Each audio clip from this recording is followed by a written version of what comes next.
I got nightmares in my head, I fear thoughts build up until I can't hear. My mind fills up into a creature, and it haunts me somewhere much deeper. I got nightmares in my head, I fear the thoughts build up until I can't hear. That my mind fills up into a creature, and it haunts me somewhere much deeper. Hello and welcome to True Crime Rocket Science, the most authentic voice in true crime. Does authenticity actually matter to you? Do you think it's important in the world? Do you think it's necessary in true crime? And do you think this is an authentic channel, or do you think it's just bluster? Do you think it's something serious? Do you think it's something important, or doesn't really matter? Well, when we talk about Boeing, a global multinational and also a part of a powerful duopoly that's very likely to affect you, I'm about to fly again. I care about what's going on. Do you? And that raises a really important question. What is the material made of the craft that you're flying in? And it's the same question that really applies to the Titan submersible. Shouldn't we have the same concerns? And, you know, the people who went on that craft didn't really check, didn't make sure. And doesn't the same apply here? Maybe not in such a serious way, but certainly in a similar way. And so with that in mind, take a guess. How much of a Boeing 787 Dreamliner is made of carbon fiber, the same material used in the submersible? Would you say it's 5%, 15%, 25%? How about 50%? We know that the Titan submersible had carbon fiber, and it can be just fine. Carbon fiber can be a very good material until it isn't. And when it isn't, it snaps and you can have catastrophic failure. And so in terms of this question, how much of a Boeing 787 Dreamliner is made of carbon fiber? 50% is the right answer. Now, I don't know whether cyclical fatigue on submersibles applies to aircraft, but we've just had a whistleblower saying that he is concerned about exactly that. Over time, carbon fiber exposed to extreme heat and cold or not fitted properly, and that's really the question here, can become brittle in ways that aluminum and other metal composites simply don't. In any event, with this in mind, a second whistleblower has come forward, Sam Salapur, an engineer, and you'd think he would know about this. And like John Barnett, claims that Boeing have retaliated against him for coming forward about this sort of thing. His comments and Boeing's poor delivery numbers have led to Boeing's share price dropping 2%. So even the market seems to take this whole question quite seriously. Before we get to the rest of this analysis, if you haven't subscribed to the channel, please do.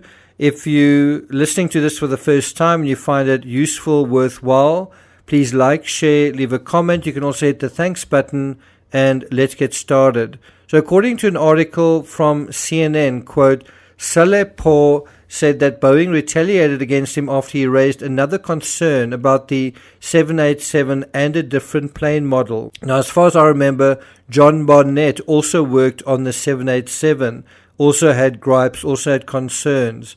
We know what happened to him. The whistleblower, this is the second whistleblower complaint, said he pointed out to management the existence of drilling issues with the 787 and was then ignored and ultimately transferred out of the 787 program to the 777 program. In his new role, Salapur said that he noticed subpar work, and this is important, with aligning body pieces and pressure on engineers to greenlight work they have not yet inspected.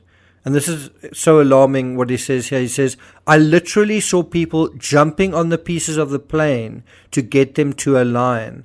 By jumping up and down, you're deforming parts so that the holes align temporarily. And that is not how you build an airplane. End quote. Absolutely. And so would you want to fly in a plane that's been jumped on and it's got this carbon fiber that's not also designed for jumping on. And it is something that, even in the past hours, news has come out of a Southwest jet. Sorry, it's past few hours based on the time that I wrote this. Now it's a day or two ago. A Southwest jet, a Boeing 737-800, made an emergency landing in Denver on Sunday. That's last week Sunday, after its engine cover fell off. I'll put a link to the coverage of the footage, but it was posted on X. Do you want to fly in a plane with this sort of material that is so flaky? According to the article, Salepor's attorney said that the FAA was surprised to discover through his complaint that the gaps were still an issue. So despite complaining, apparently Boeing never fixed the issue. Boeing 787's Dreamliner planes entered service in 2011. That's about 13 years ago.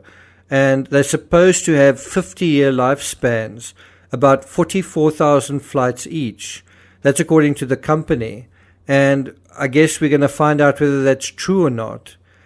In the same way that we found out about the Titan submersible, it was supposed to have its own lifespan, was supposed to have a certain, not capacity, but ability to a certain resilience to go down to the Titanic. As it turned out, it didn't have much resilience at all.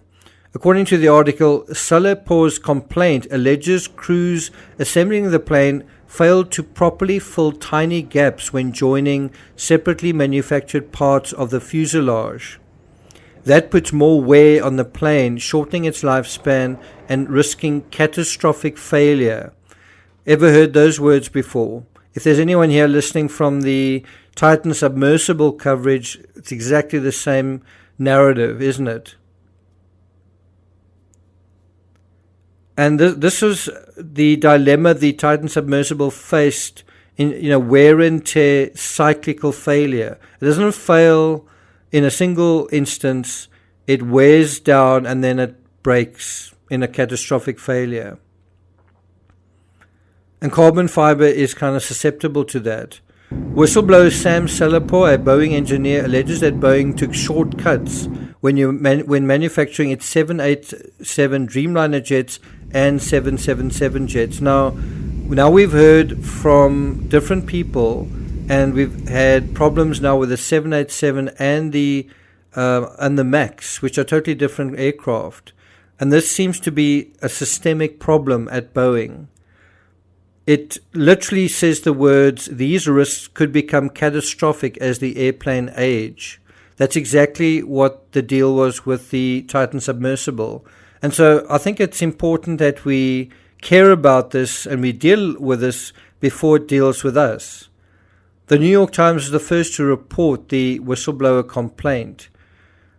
The formal complaint to the Federal Aviation Administration filed in January, that's January this year, and made public on Tuesday, that's Tuesday earlier this week, was not specific to the newer 737 MAX jet that had been grounded twice by the Federal Aviation Administration. Isn't it starting to feel like this malaise, this lack of care, this rushing to get things done, profits at the cost of safety, is not just in one area and one aircraft, it is systemic. Since the door plug incident, Boeing's deliveries for the last quarter have tumbled by around a half, while Airbus's deliveries remain at almost twice the current output of Boeing.